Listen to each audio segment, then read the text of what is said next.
you to turn to number 66 in your hymnal. We'll use this as our call to worship, the first verse only. Number 66.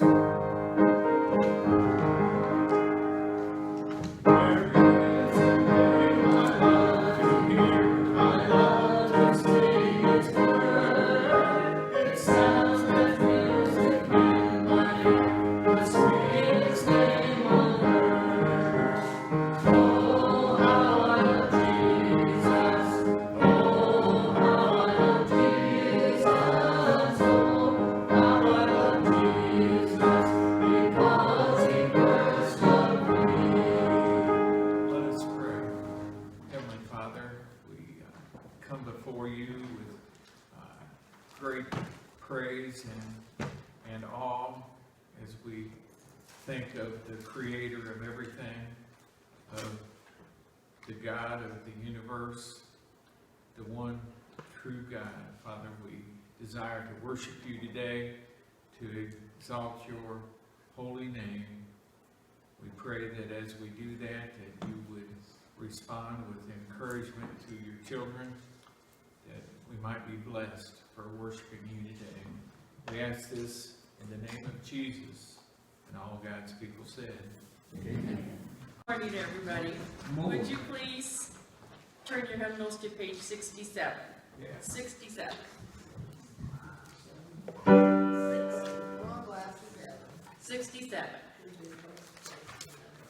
And please stand.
Past 4 or 5 Sundays, I've been preaching to empty seats, so this is kind of a joy for me to have people to look at. I want to begin by asking a question, and question is, why are we here? You know, with all this coronavirus stuff going on and the precautions that need to be taken and, you know, sort of the regulations or guidelines imparted to us by our leadership people around in local and state and national governments, why wouldn't it be better just to stay home? And so today we're going to talk about why we've come. And I want to begin in chapter 4 of the Gospel of John. And if you are acquainted with the Gospel of John, you might remember that in chapter 4, Jesus meets a Samaritan woman at the well. And they have quite an interesting talk. And Jesus says some hard things. Whoever drinks of this water will never thirst again, but whoever drinks, or will thirst again, but whoever drinks of the water that I shall give him will never thirst, but the water that I shall give him will become in him a fountain of water springing up into everlasting life. And the woman says, this is in verse 15, Sir, give me this water that I may not thirst, nor come here to draw. And that's when he says, call your husband. And she says, I have no husband. And he says, well, that's true. You've had 5 husbands, and the person you're living with now is not your husband. And so she sees that he's a great prophet or whatever. And then they get to talking about, she says, the woman said to him, Sir, I perceive you are a prophet. Our fathers worshipped on this mountain. And you Jews say that in Jerusalem is the place where one ought to worship. So they have a little bit of a conflict going on here. And then this is what Jesus says. Woman, believe me, the hour is coming when you will neither on this mountain nor in Jerusalem worship the Father. You worship what you do not know. We know what we worship, for salvation is of the Jews. But the hour is coming, and now is, when the true worshipers will worship the Father in spirit and truth. For the Father is seeking such to worship him. God is spirit, and those who worship him must worship in spirit and truth. Now I think the thing that grabs me about this, what Jesus said to her, is not so much that we must worship in spirit and in truth, because I think we kind of know that in our hearts, that we have to connect with God in a spiritual way. But he says that there in verse 23, the hour is coming now. It says, for the Father is seeking such to worship him. I think it's sort of an interesting concept to realize that the one true God of everything is seeking people who will worship him. And you know, that ought to be easy, because everyone that believes God or believes in God or whatever realizes he created everything, and all the things that we have are because he supplied them. And so we know that God is great and holy and perfect, and so people should be lining up from here to the highway to come in to worship him. Because, and then when you go and he's seeking that, being sought by God himself changes the way I think about some of this stuff. And so today we're going to talk about this idea that the Lord is seeking us to worship him. And I want to go to Isaiah chapter 58, because I found this a year or so ago in here, and although I'm sure I'd read it before, it never really spoke to me in this way, but there are benefits to worshiping God, and that's the thing that the Bible teaches all the way through, is that God has given us some guidelines, and we're to follow them, and guess what? When we do, that's what releases His blessings into our life. So in chapter 58, verse 13, this is the prophet discussing the Sabbath. And 13, 14, this is what he says. If you turn away your foot from the Sabbath, from doing your pleasure on my holy day. Now let's think about that a minute. He's writing to Jewish people who observe the Sabbath from dusk, sundown Friday evening, until sundown Saturday evening. That's the Lord's Sabbath. And they had a lot of rules about what they would and wouldn't do regarding the Sabbath. But remember, the main commandment is remember the Sabbath and keep it holy. And so that's an important command. And in the New Testament, we don't really observe the Sabbath. The Sabbath really means a day of rest. And it's patterned after the Lord's creation, where He created for 6 days, and on the seventh, He rested. And so when the New Testament church began to meet, they met on the first day of the week, which is Sunday. And that was the day of worship. But this is what it says. If you turn away your foot from the Sabbath, from doing your pleasure on my holy day, and call the Sabbath a delight. Now, the principle here is that when Sunday comes around, is that you don't go on doing what you want. That's the day that, above all other days, that you would stop and do what you know God expects. And you know, we used to have these things called blue laws, where certain things weren't sold on Sunday, and most of the stores are shut up still. In modern times, even a lot of stores are shut on Sunday.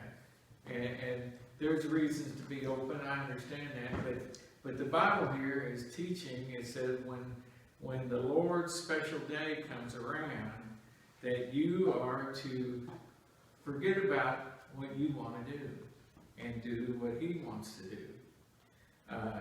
The holy day of the Lord, and call the Sabbath a delight, the holy day of the Lord honorable, and shall honor Him by not doing your own ways, nor finding your own pleasure, nor speaking your own words.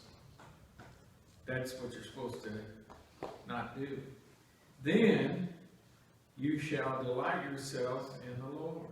And I will cause you to ride on the high hills of the earth, and feed you with the heritage of Jacob your father. The mouth of the Lord has spoken. So, what's the concept? The concept is we need to make sure that we're somewhere worshiping the Lord when His holy day arrives. And as a benefit of that, He's going to cause us to ride on the high hills of the earth. And now that's metaphoric language. What that really means is that our life will be blessed. And so that is one of the principles of why we're here and why we chose to worship today. Now I want to talk a little bit about the posture of worship. Now if you would think in your mind of what a person that's worshiping sort of looks like, what would that be? I want to turn to Joshua, the book of Joshua chapter 5. And they're headed for Jericho. And, Joshua is leading the Israelites, and they're going to go to Jericho. This is verse 13 of chapter 5. And it came to pass when Joshua was by Jericho, that he lifted his eyes and looked, and behold, a man stood opposite him with his sword drawn in his hand. And Joshua went to him and said to him, Are you for us or for our adversaries? So he said, No, but as commander of the army of the Lord, I have now come. So this guy announces to Joshua that he's the commander of the Lord's army. And what did Joshua do? And Joshua fell on his face to the earth and worshipped, and said to him, What does my Lord say to his servant? Then the commander of the Lord's army said to Joshua, Take your sandal off your foot, for the place where you stand is holy. And Joshua did so. We remember when Moses found the burning bush, the bush spoke to him and told him to take his sandals off, for the place where he stood was holy. But we see when Joshua, attempted to worship him, he went with his face to the ground.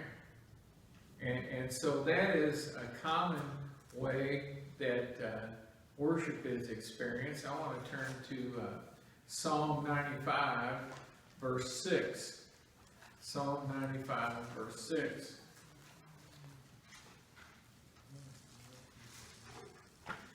This says, O come, let us worship and bow down. Let us kneel before the Lord our Maker, for he is our God. And we are the people of his pasture and the sheep of his hand. Today, if you hear his voice, do not harden your hearts as in the rebellion, as in the day of trial in the wilderness, when your fathers tested me, when they tried me, though they saw my work. For 40 years I was grieved with that generation, and said, It is a people who go astray in their hearts. They do not know my ways, so I swore in my wrath, they would not enter my rest. That's Psalm 95. Now, did you notice that when he comes to worship the Lord, that they bow down and kneel before the Lord, their Maker? And so, a lot of times when we're involved in worship, in prayer or whatever, we'll bow our head. But not too many people, get on their face, although it would be fully acceptable. I'm also going to turn to Nehemiah chapter 8. This is the story when Ezra is reading the law to the people who came back to Jerusalem from the Babylonian captivity. And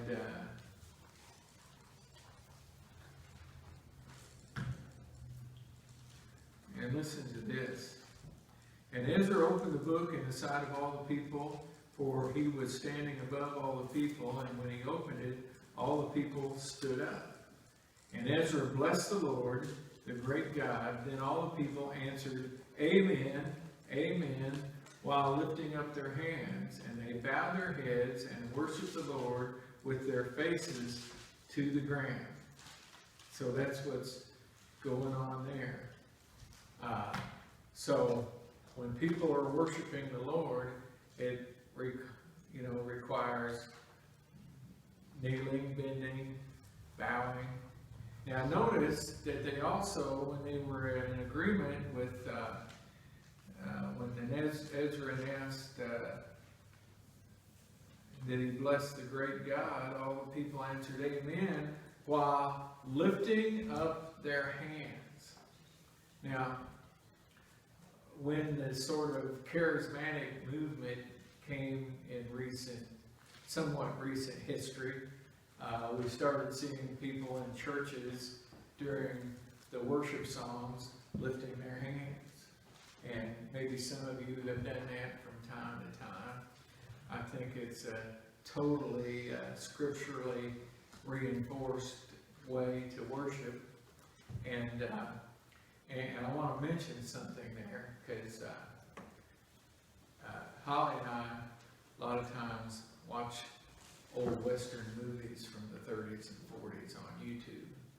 And whenever the good guys come and they get the bad guys kind of cornered and some of them start getting shot, the rest of them, what do? They drop their guns and they hold their hands up, right? Which is, you know, you could say that's don't shoot me, but in other words, they're saying, I surrender. And see, one of the important things of how we sort of get closer to God is by surrendering our personal will to what we know His will is. And so I like to think when people are lifting their hands that they're saying, I surrender my life. In fact, I was listening to Adrian Rogers preach on the radio one time. It was after he had died, but it was a great sermon. And he was talking about how in more recent history, they replaced the word surrender with the word commitment. And people are always talking about being committed to the Lord and stuff. And he said he liked the word surrender. You know, we sing that song, I surrender all to Jesus, I surrender all. It has a great meaning. And so, when we're involved in worship, surrendering is certainly a part of it. In fact, Paul writes about this as he pens a letter to Timothy. And in 1 Timothy, I believe it's chapter 2,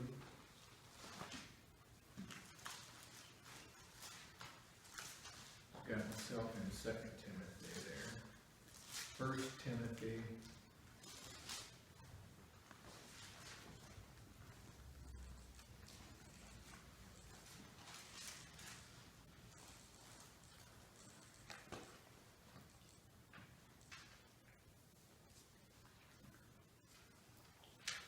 This is what Paul says to Timothy in verse 8 of chapter 2. I desire therefore that men pray everywhere, lifting up holy hands without wrath and doubting. And then he talks about women adorning themselves with modest apparel and such. So Paul's saying it's a great thing to lift up, he calls them holy hands. In fact, there was a song, in fact, she played it some in a prelude today. We used to sing it here. We've come into this house gathered in His name to worship Him. And one of the verses goes, so let's lift up holy hands and sanctify ourselves and worship Him. So, I would just say that, you know, I was always reluctant to raise my hands because I, you know, didn't want people looking at me thinking I was trying to be special or something. So, but anyway, I think it's fine, and no one should feel ashamed, or no one should say one word to anyone who raises their hands in worship. You know, I was also thinking about this, you know, when you, in Revelation,